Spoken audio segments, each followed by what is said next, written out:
System आएगा। हाँ हाँ, दुर्योधन बांध मुझे, जंजीर लगाकर साध मुझे, याचना नहीं अब रण होगा, जीवन जय या मरण होगा। मरण होगा। बहुत सुंदर। दूसरा कुछ अब करना नहीं। तो वही वाली बात आ जाती है कि हे प्रभु, हे हरिनाम कृष्ण जगन्नाथो प्रेमानंदी, ये क्या हुआ, ये क्या। चोरों से लड़ाई वकीलों ने लड़ी, तो जाहिर सी बात है कि तो जाहिर सी बात है चोरों से भी लड़ाई में वकील लोग आप लोगों के साथ हैं।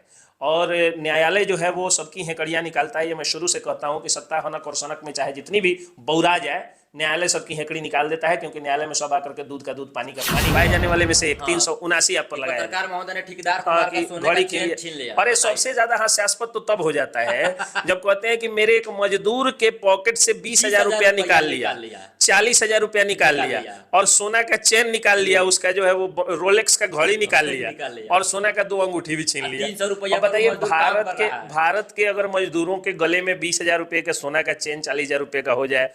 आज हमारे साथ मोतिहारी के सुप्रसिद्ध वकील, सह पत्रकारों के वकील और पत्रकार भी हमारे साथ एसके पंकज जी जुड़े हुए हैं। स्वागत है भैया आपका चंपारण वाला में। बहुत बहुत धन्यवाद। और आपको, आपका भी स्वागत है कि आप मेरे ऑफिस में आए हैं। बड़ी तगड़ा और क्रांतिकारी पत्रकारिता करते हैं आप। भैया कहने में बहुत आसान है तगड़ा और क्रांतिकारी, लेकिन एफआईआर लगातार होते जाता है, बड़ी तकलीफ होती है। जिस समाज के लिए हम लड़ते हैं उस समाज का ही अंग एक लोग हम पर एफआईआर करके फंसाता है, कोर्ट कचहरी दौड़ाता है। क्या अच्छा लगता है आपको? देखिए, एफआईआर जो होता है, FIR is nothing but merely a first information report. जी जी। एफआईआर कोई जजमेंट नहीं होता है। अगर मान लीजिए आप पर मैं एफआईआर कर दूं कि आप आज बंद कमरे में अपना माइक लेके मेरे माथा पर मार के माथा फोड़ दी, मुझे साबित भी करना पड़ेगा।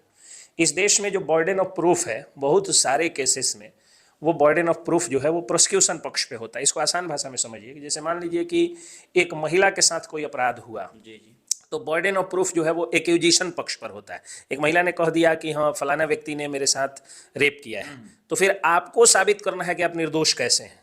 लेकिन अगर मैंने कह दिया कि हमको 4 थप्पड़ मारे, मुझे साबित करना होगा कि मैं कैसे आप हमको मारे, मैं सही हूँ या गलत हूँ।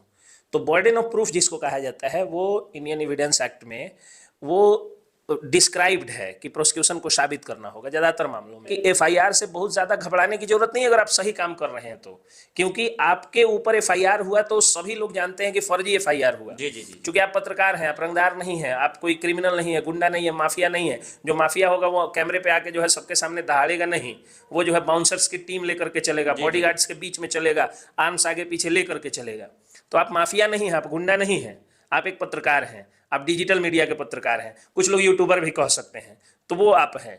तो आपके को जो सम्मान है, तो पहले तो समाज जानता है कि आपके ऊपर फर्जी एफआईआर हुआ है।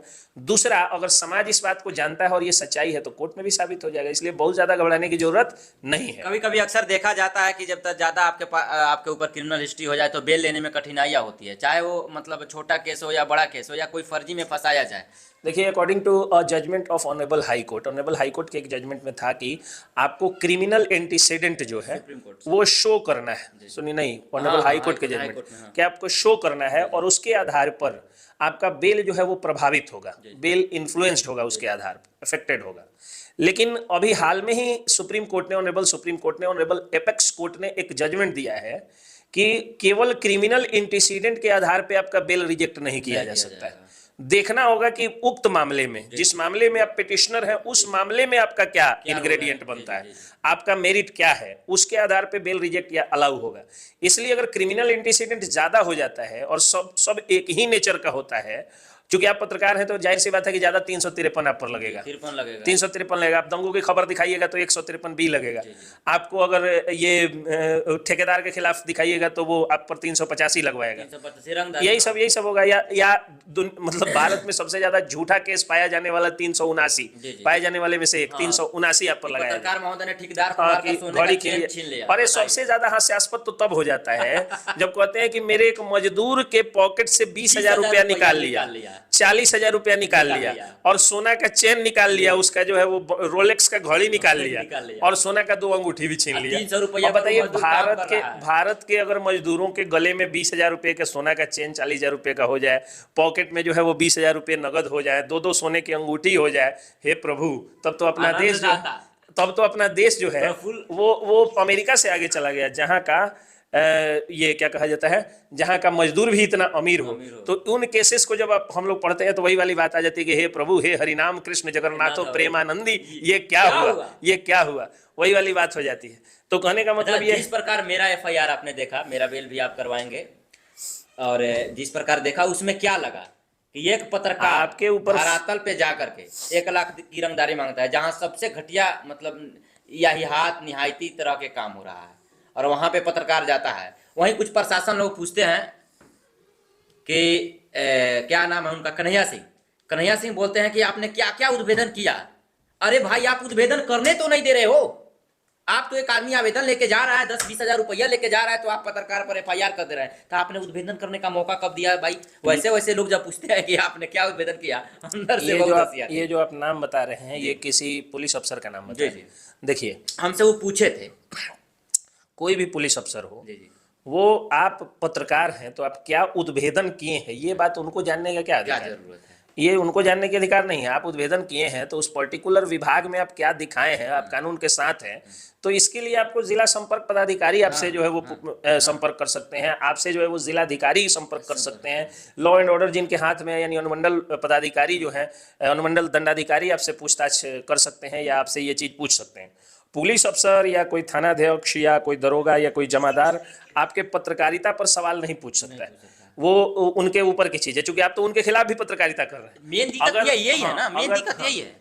तो आप उनके खिलाफ, तो ये वो कैसे कर सकते हैं कि हाँ आपका जो है वो एफआईआर कैसे होगा या सॉरी आप उद्भेदन क्या क्या किया, पहले आप क्या करते थे, कैसे हो गया, आपके पॉकेट में कितना पैसा है, पॉकेट में कितना आप बाल क्यों फौजी कट कटवाए हुए हैं। तो ये सब बिना मतलब की बात, की तरह क्यों दिखते हैं? ये बिना मतलब की बात है। ये सारी चीजें इस देश में कोई भी व्यक्ति, अगर हम पूछे भाई आप कितना में एफआईआर करते हैं, तो ये वही आप नकल देने का फी कितना लेते हैं, डायरी बनाने का फी कितना लेते हैं, तो बुरा लग जाएगा सर। तो बुरा लग जाएगा। तो कहने का अर्थ यही है कि आज के समय में पत्रकारों के ऊपर जो है वो तरह तरह से प्रताड़ित करने की कोशिश की जा रही है, और इसके लिए हम लोग जो है वो कोर्ट में मुस्तैदी से लड़ाई भी लड़ रहे हैं। आपसे भी भैया हमको भरोसा तो कोर्टे पर है, सरकार पर भी भरोसा नहीं है, लेकिन न्यायालय पर आप लोगों पर भरोसा है। तब ना आपका भाई खंबे की तरह खड़ा हुआ टिका हुआ है। अब आप इतना आंधी तूफान का झोंका आया और चला गया। तो अब एक चीज आप ईमानदारी से बताइए, जब आपको न्यायालय पर भरोसा है और न्यायालय आपको कई मामलों में पूर्व में भी बेल दे चुका है और कम सम केस आप पर नहीं किया गया, एक आध टुकड़ी केस किया गया, सब में बेल अधिवक्ताओं ने आपको दिलाया, अधिवक्ता ने आपको दिलवाया और न्यायालय ने आपको दिया।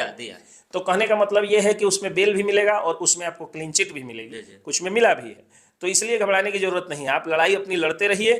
और अगर आप पर फर्जी मुकदमा होता है तो मेरे जैसा हर वकील, आप लोग कह देते हैं कि एसके पंकज पत्रकारों के वकील हैं, गरीबों के वकील हैं, तो मैं आपको बता दूं कि हर वकील गरीबों का वकील होता है। हर वकील जो है वो मजलूमों की आवाज होता है, कमजोरों की आवाज होता है और जरूरतमंदों या क्रांतिकारियों की आवाज होती है। आजादी के पहले भी आप उठा करके देखिएगा तो वकील समाज जो है आंदोलन में हमेशा रहा, और जितने वकील हुए वही सबसे बड़े बड़े स्वतंत्रता सेनानी, मतलब सबसे ज्यादा काम करने वाले और प्रभावशाली स्वतंत्रता सेनानी रहे। तो जब गोरों से लड़ाई वकीलों ने लड़ी तो जाहिर सी बात है कि चोरों से भी लड़ाई, तो जाहिर सी बात है चोरों से भी लड़ाई में वकील लोग आप लोगों के साथ है। और न्यायालय जो है वो सबकी हेकड़ियाँ निकालता है। ये मैं शुरू से कहता हूँ कि सत्ता हनक और सनक में चाहे जितनी भी बौरा जाए, न्यायालय सबकी हेकड़ी निकाल देता है, क्योंकि न्यायालय में सब आकर के दूध का दूध पानी का पानी हो जाता है। ये बात मैं अक्सर आप लोगों को बोलता हूँ। रही बात जो आप ये बोले हैं, एक समस्या क्या होती है कि पत्रकारों के साथ एक समस्या होती है कि उनका पैसा लग जाता है बहुत ज़्यादा कचहरी में आने के बाद में। तो उसके लिए मैंने एक पूरा तैयार किया हुआ है, एक पूरा सिस्टम में तैयार करने जा रहा हूँ कि अगर आप पब्लिक की लड़ाई लड़ रहे हैं, अगर आप आरटीआई कार्यकर्ता हैं, आप एक पत्रकार हैं और आप पब्लिक जर्नलिज्म कर रहे हैं, तो आप पर केस होगा तो उसमें एक पैसा नहीं लिया जाएगा। अगर आपका पर्सनल लड़ाई है, आप जमीन की लड़ाई लड़ रहे हैं या पट्टीपटदारी में लड़ाई लड़ रहे हैं, मारपीट हो गए, तो जो फीस हमारा है उचित वो लेंगे। अच्छा, संयोग से देखिए कि मेरा फीस कम भी नहीं है, अच्छा खासा मैं फीस लेता हूँ। एक बेल का मतलब मैं उतना लेता हूँ जितना शायद ही कोई लेता हो, लेकिन किन से लेता हूँ? जो उस लेवल के हैं, जो लायक हैं, उनसे लेता हूँ। जो गरीब आदमी है उसको फ्री में लड़ लेता हूँ। और पत्रकारों से आज तक मैंने पैसा लिया हो तो आपसे कितना पैसा तय किए? हमसे पैसा कहाँ मांगे आप? मैंने फिर भी बता दीजिए कितना लगभग? पेपर तो दिए भैया, कागज केवल किन खरीद के दिए? हम अपने हाथ से तो कुछ नहीं लिया, आपसे एक सिक्का नहीं लिए। तो यही बात है, क्यों नहीं लिया? ऐसा थोड़ी है कि मनदीप यादव का चेहरा बड़ा गोरा सुंदर है तो देख करके हम बड़ी खुश हो गए कि बाप रे बाप बड़ी अच्छे आदमी है मनदीप भाई, देखने में तो साफ हमारे भाई लगते हैं। ऐसी कोई बात नहीं है। मेरा ये कहना होता है कि मनदीप जी जो है वो पीएचसी में भ्रष्टाचार हो रहा है इसलिए लड़ने जाते हैं और उन पर मुकदमा कर दिया जाता है। तो यार इसमें तो अगर हमको ईश्वर उतना सामर्थ्य बनाए होते तो हम अपना पैसा लगा करके आपका लड़ाई लड़ते। कम से कम कागज तो आप खरीद के दिए ना, हम तो वो खरीद के देने को तैयार हैं। ठीक है, अगर उस तरह की लड़ाई हो तो। आप तो बोले भी थे कि आपको कुछ नहीं लगेगा, लेकिन हमने बोला नहीं भैया, कागज कम से कम ले लीजिए कि आपका भाई यूट्यूब फेसबुक से कुछ कमा रहा है। ये चीज ठेकेदार आपने- तो हमको फंसा रहा है, लेकिन यूट्यूब फेसबुक कुछ कमा रहा है। ये सब चीज है। तो कहने का अर्थ यही है कि इसलिए जो है एक सिस्टम पूरा डेवलप हो जाएगा कि कोई भी पब्लिक के लिए, अगर पब्लिक के लिए रिवॉल्यूशन करेगा, क्रांति करेगा, लड़ाई करेगा कानूनी ढंग से, अगर कोई पब्लिक की, जनता की आवाज बनता है, जनता की आवाज उठाता है, भ्रष्टाचारियों से लड़ता है, तो उस स्थिति में उनका एक पैसा, मैं कोशिश करूंगा कि कचहरी में नहीं लगे, फीस 1 रुपया भी नहीं लिया जाएगा, मुफ्त में लड़ाई होगी। अगर आपको लगता है कि मेरे साथ जो है वो बहुत सारे लोग आना चाहते हैं, जुड़ना चाहते हैं, ताकि सही से पत्रकारिता कर सकें, तो आप आइए, जुड़िए और ईमानदारी से पत्रकारिता करिए। हाँ, एक ट्रेनिंग सेशन भी देने की का मैं सोच रहा हूँ कि पत्रकार भाइयों को, चूंकि मैं बहुत ही सीनियर जर्नलिस्ट रहा हूँ, तो पत्रकार भाइयों को और भी बहुत सारे सीनियर जर्नलिस्ट से एक ट्रेनिंग सेशन, एक वर्कशॉप मैं करवाऊंगा, और उसमें जो कमियां अपने साइड से भी हैं उनको दूर करने की कोशिश की जाएगी। अभी जो आपका हालिया मामला है उसमें आपको एक पॉइंट आप गलत नहीं है, आप सही हैं, और न्यायालय पर भरोसा रखिए, ऊपर वाले पर भरोसा रखिए, आपको न्याय मिलेगा। क्योंकि आपकी जो सख्ती है वो अक्सर भ्रष्टाचारियों के खिलाफ ही आपकी आती है। हम लोगों से आप मिलते हैं तो हंस के मुस्कुरा के मिलते हैं, कलाकारों से मिलते हैं हंस मुस्कुरा के मिलते हैं, आप पत्रकारों से मिलते हैं हंस मुस्कुरा। पत्रकार के लिए आप लड़ाई लड़ने घुस जाते हैं, आप मतलब मौत के मुंह में, एक तरह से कहा जाए मौत के कुआं में आप जो है वो घुस जाते हैं। जिस पर केस है वो व्यक्ति थाना में चल जाता है दूसरे को छुड़ाने। तो ये आपका एक प्लस पॉइंट है। एक आदमी हमको कह रहा था कि तुम योद्धा है। बिल्कुल आप योद्धा हैं। डिजिटल मीडिया के सभी पत्रकार जो हैं वो सोशल मीडिया के योद्धा हैं, और आप लोग ही समाज का असली भ्रष्टाचार आप लोग समाप्त कर रहे हैं। और हम लोगों के साथ बड़ी इत्मीनान से, बारीकी से अपने बातों को रखे, कानून और संविधान को रखे हमारे पंकज भैया। और पंकज भैया के साथ साथ अगर पंकज भैया से मिलना हो तो हमसे मिलिए, या हमसे मिलना हो तो इनसे मिलिए। कांटेक्ट नंबर पेज पे होगा, भैया का भी कांटेक्ट नंबर चल रहा होगा। किसी भी परिस्थिति में कोई भी व्यक्ति अगर समाज के लिए लड़ता हो, चाहे एक्टिविस्ट हो, पत्रकार हो, समाज सेवी हो, अगर उन पर झूठ मूठ का मुकदमा होता है, फर्जी केस होता है, तो भैया फ्री ऑफ कॉस्ट लड़ेंगे, आपका 1 भी रुपया नहीं लगेगा। वकालतनामा एफिडेविट भी भैया साथ में देंगे। एक और चीज है कि अगर आप ये कमजोर हैं, सताए गए हैं, गांव के ठाकुर साहब, अमीर लोग, सत्ताधारी लोग, थाना वाले अगर आपको सता रहे हैं, तो भी आप आइए और पंकज भैया से मिलिए। फिलहाल तमाम मुद्दों पर आपका क्या राय बनता है कमेंट बॉक्स में जरूर रखिएगा। जय हिंद, जय बिहार।